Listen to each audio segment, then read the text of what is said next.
রশিগুলো আছে এগুলো সব কেটে দেই। এই যে সব কেটে দিলাম। আলহামদুলিল্লাহ কোনো মুরগির এখন পর্যন্ত কিছু হয় নাই এবং মুরগি সবগুলো ঠিক আছে। মুরগিগুলো আনা হয়েছে আপনার বান্দরবন থেকে। মুরগিগুলোর পা বাঁধার কারণে ওর পাগুলো লাল হয়ে গেছে। যখনই মুরগি সংগ্রহ করেন না কেন, পা বেঁধে কখনো মুরগি আনবেন না। মুরগি আনবেন আপনার এই ক্যারেটের মধ্যে ছেড়ে। ভাইরোসিড জীবাণুনাশক যে স্প্রেটা, এই স্প্রেটা এখন পানির সাথে গুলিয়ে আমাদের ওই যে মুরগিগুলো যেখানে আছে এই মুরগিগুলোর পুরা শরীর প্লাস আমাদের ওই ঘরটাই স্প্রে করে দিতে হবে।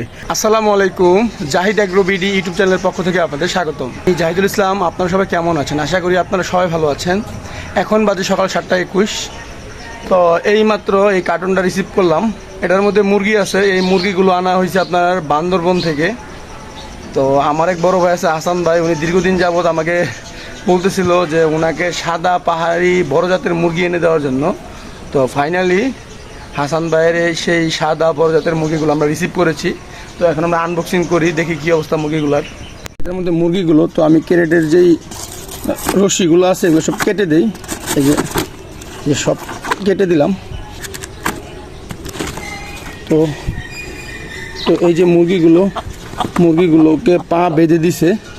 তো আলহামদুলিল্লাহ কোনো মুরগির এখন পর্যন্ত কিছু হয় নাই এবং মুরগি সবগুলো ঠিক আছে। মুরগিগুলো খুবই ক্লান্ত। তো এখন ওদের পায়ের রশিগুলো আমি খুলে দেব। এই দেখেন মুরগিগুলোর পা বাঁধার কারণে ওর পাগুলো লাল হয়ে গেছে। তবে আমার গতকালকে মনে ছিল না ওই ভাইকে বলে দিতে যে মুরগিগুলো পা বাঁধবেন না। তো আপনারা যখনই মুরগি সংগ্রহ করেন না কেন, পা বেঁধে কখনো মুরগি আনবেন না। মুরগি আনবেন আপনার এই ক্যারেটের মধ্যে ছেড়ে। এখন আমি এই যে পাটা খুলে দিলাম। মানে এমনভাবে বাঁধছে, মুরগির পায়ের 12টা বেজে গেছে। পাগুলো লাল হয়ে গেছে, খুবই খারাপ। আমি কালকে মানে বলতে ভুলে গেছি যে মুরগির পায়ে বাঁধতে মানা। দেখেন আরে কি অবস্থা দেখছেন, ওর পা তো পুরো ঘিরেই ফুলে গেছে ওর। আপনারা কখনোই মানে পা বেঁধে কখনো মুরগি আনবেন না। দেখছেন ওর পায়ের কি অবস্থা, হাঁটতে পারবে? দেখ মাশাআল্লাহ হাঁটতে পারে। এই মোরগটা খুবই সুন্দর মোরগ। এই যে দেখেন আর পায়ের অবস্থা, পায়ের গিরা ফুলে কি একটা অবস্থা। আমি এই মুরগটাকে আমাদের খাঁচা রেখে আসি। এই যে এটাকেও রেখে দিলাম।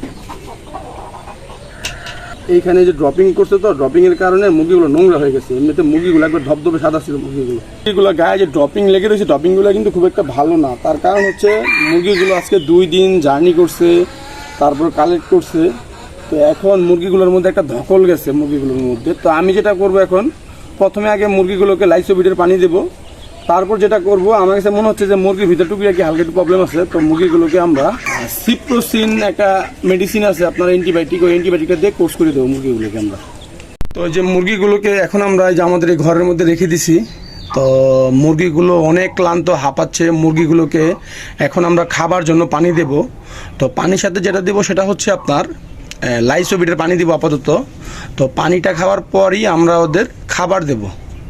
তো তারপর যেটা করব, দুপুরে পানির সাথে আমরা সিপ্রোসিন যেই অ্যান্টিবায়োটিকটা আছে ওই অ্যান্টিবায়োটিকটা দিতে হবে। কারণ যদি মোরগগুলা বা মুরগিগুলোর মধ্যে কোনো সমস্যা থেকে থাকে ওটা চলে যাবে।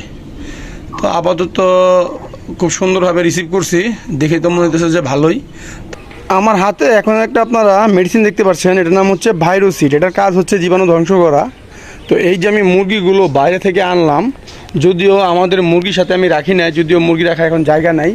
তো ওই রুমে হাঁস থাকে।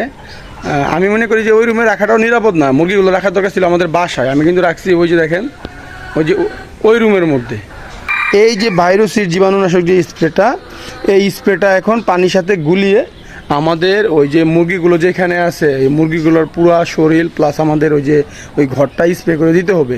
কারণ যদি এগুলোর সাথে কোনো জীবাণু আসে, এই জীবাণুটা যদি কোনো কারণবশত আমাদের ওই লফটে লেগে থাকে বা এটার সাথে অন্য মুরগির সংস্পর্শে আসে, আমাদের অন্য মুরগি অসুস্থ হয়ে যেতে পারে। নিয়ম হচ্ছে আপনারা যখনই বাইরে থেকে মুরগি সংগ্রহ করবেন, মুরগি সংগ্রহ করে আনা মাত্রই মুরগিগুলোকে আলাদা একটা স্থানে, মানে আপনার গৃহপালিত মুরগি থেকে দূরে রাখবেন ওইখানে। তারপরে যে ভাইরাসের যে জীবাণুনাশক ওষুধটা আছে এটা দিয়ে আগে স্প্রে করবেন। স্প্রে করার 2 থেকে 3 সপ্তাহ পরে ভ্যাকসিন করিয়ে দেবেন। তাহলে আপনার মুরগিগুলো ভালো থাকবে। নয়তো দেখা গেছে কি একটা ভাইরাস আক্রমণ করলে আপনার মুরগিগুলো শেষ। তারপর দেখা যাক যে মুরগিগুলোর কী অবস্থা। তো এই হচ্ছে আমাদের বান্দরবন থেকে মুরগি সংগ্রহ করার আপডেট। তো আজকের ভিডিও আমি এখানে শেষ করতেছি। আপনারা সবাই ভালো থাকবেন। আসসালামু আলাইকুম।